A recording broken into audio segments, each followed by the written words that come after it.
Olá, bom dia turminha, bom dia quinto ano, bom dia família. Estamos entrando na nossa aula de história, ok? Vamos pegar o nosso livrinho de história, abrir na página 9. O título é A Organização dos Primeiros Povos. Vamos acompanhar comigo a leitura e depois acompanhar o vídeo, tá bom? Então vamos.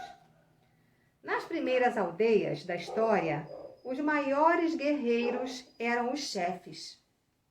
Eles lideravam grupos de guerreiros que disputavam as terras mais férteis para viver. Com o passar do tempo, os chefes que conseguiam conquistar as melhores terras alcançavam uma posição de destaque na sociedade. Conforme as aldeias cresciam e se transformavam em cidades, esses líderes começaram a acumular outras funções, além de chefiar o exército, como a função de criar leis e de julgar crimes. Muitos desses indivíduos eram considerados representantes dos deuses na terra. As pessoas que moravam nas terras conquistadas se tornavam súditos dos chefes e pagavam tributos, ok? Súditos são aqueles que devem obediência um soberano ao governante. E tributos são impostos. Então, as pessoas que moravam nas terras conquistadas se tornavam súditos dos chefes e pagavam tributos, com os quais eram realizadas grandes obras públicas, como os canais de irrigação. Como as cidades foram crescendo, surgiram funcionários que recolhiam os tributos, cuidavam dos palácios e garantiam o cumprimento das leis. Com o tempo, o governo de um ou mais territórios foi centralizado em pessoas que tomavam as principais decisões. Por isso, eles tinham muito poder. Dessa forma, foi se desenvolvendo uma estrutura chamada Estado. As pessoas responsáveis pelo governo podiam receber dinheiro, diferentes nomes. No Egito, eram chamadas de faraós. Na Mesopotâmia, recebia o nome de patese.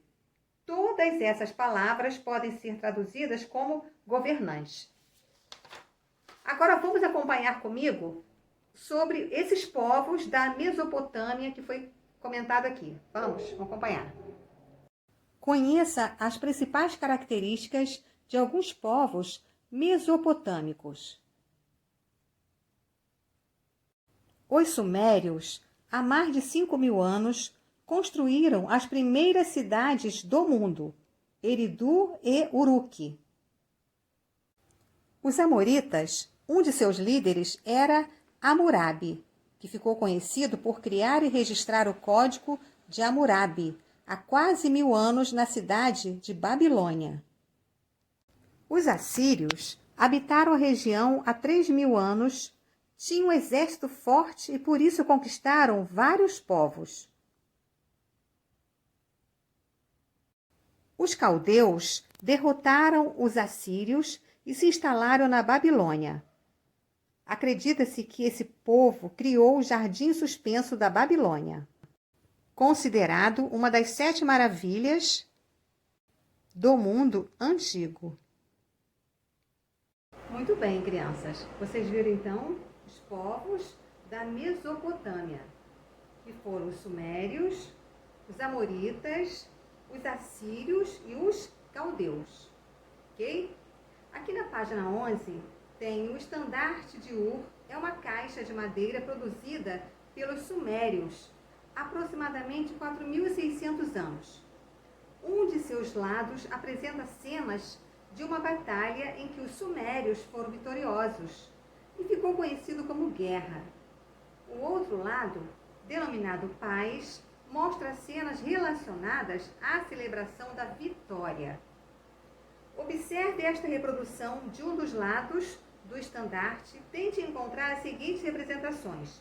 Aí você vai observar o estandarte, que é a imagem abaixo, e vai encontrar as apresentações citadas aqui, que são um tocador de lira, 6 convidados sentados com taças na mão, 3 animais reunidos, 2 homens transportando fardos nas costas, Dois homens conduzindo touros, o rei a maior figura representada.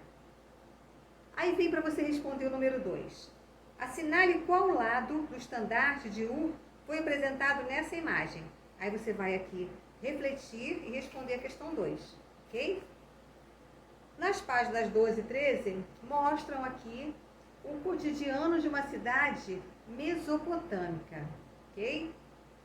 O comércio, como é o comércio, o vestuário, as diversas atividades, a agricultura, a segurança, a habitação, ok?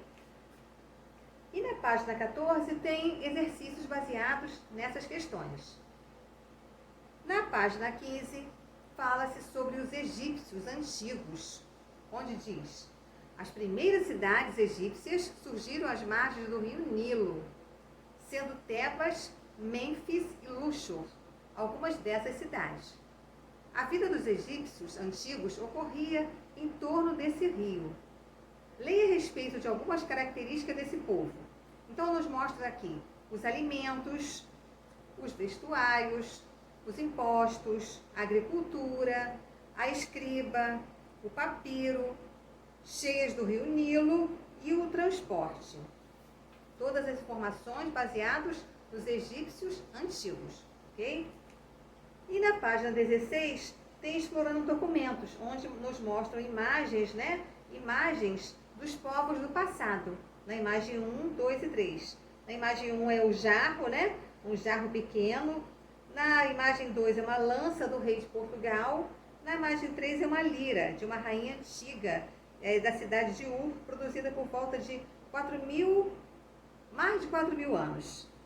Aí nos apresenta assim, imagens antigas, né? Coisas que estão como patrimônio, né? Patrimônio, guardada, preservada. Temos também na imagem 4 o jogo de tabuleiro egípcio. E na imagem 5, o brinquedo da matéria, né? O brinquedo de madeira, perdão. Brinquedo de madeira, cristal e de bronze no formato de um felino. Então, são imagens dos povos do passado, que registraram as suas histórias, tá bom? Os historiadores, e estão assim preservados em museus para que nós possamos conhecer e verificar, imaginar como foi na época e refletir sobre eles, ok? Sobre a importância que tem dentro da história. Bom, crianças, vocês farão as páginas, vamos ver aqui. As páginas 11, que é o número 2, farão também a página 14, toda a página 14, ok? E farão também a página 17. E no próximo vídeo eu vou fazer a correção. Vocês vão buscar as respostas aqui baseadas nesse contexto, ok? Então vocês vão ler, vão refletir e vão fazer as questões aqui, combinado? Então tá bom. E no próximo vídeo é o de correção, ok? Beijos!